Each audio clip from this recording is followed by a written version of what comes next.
உருளைக்கிழங்கு பட்டாணி கிரேவி இந்த மாதிரி ஒரு டைம் ட்ரை பண்ணி பாருங்கள். அவ்வளோ சூப்பராக இருக்கும். அது எப்படி செஞ்சீங்கன்னு பார்க்கலாம் வாங்க.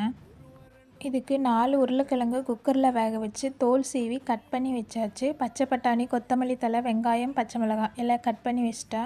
இப்போ எண்ணெய், கடுகு, சோம்பு இதை போட்டு தாளித்து விட்டாச்சு. அடுத்தது வெங்காயம், பச்சை மிளகாய் இதை போட்டு வதக்கி விட்டுட்டேன். இப்போ வதங்கிருச்சு. அடுத்து கொஞ்சம் இஞ்சி பூண்டு பேஸ்ட் போட்டு அதையும் வதக்கி விட்டுட்டேன். அடுத்தது பச்சை பட்டாணி போட்டு அதையும் வதக்கி விட்டுட்டா. இதில் மெயினே இந்த பட்டாணி லைட்டாக வதக்கி போடுறதா. இந்த மாதிரி வதக்கி செஞ்சால் டேஸ்ட்டு சூப்பராக இருக்கும்.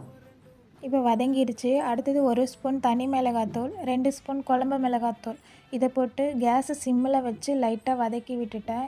இப்போ உருளைக்கிழங்கையும் போட்டு நல்லா ஒரு பெரட்டி விட்டாச்சு.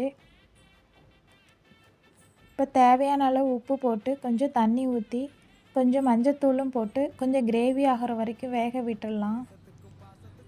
இப்போ வெந்துருச்சு. இப்போ பாருங்கள் நல்லா கிரேவி ஆகிடுச்சு. லாஸ்ட்டாக கொத்தமல்லி தழை தூவி இறக்கிடலாம். இந்த கிரேவி சப்பாத்தி, பூரி, தோசைக்கு சூப்பராக இருக்கும். நாங்கள் இன்றைக்கி சப்பாத்திக்கு வச்சு சாப்பிட்டா சூப்பராக இருந்துச்சு. நீங்களும் ட்ரை பண்ணி பாருங்கள். இந்த வீடியோ பிடிச்சதுன்னா சப்ஸ்கிரைப் பண்ணி, லைக் பண்ணி, பெல் ஐக்கானை கிளிக் பண்ணிக்கோங்க.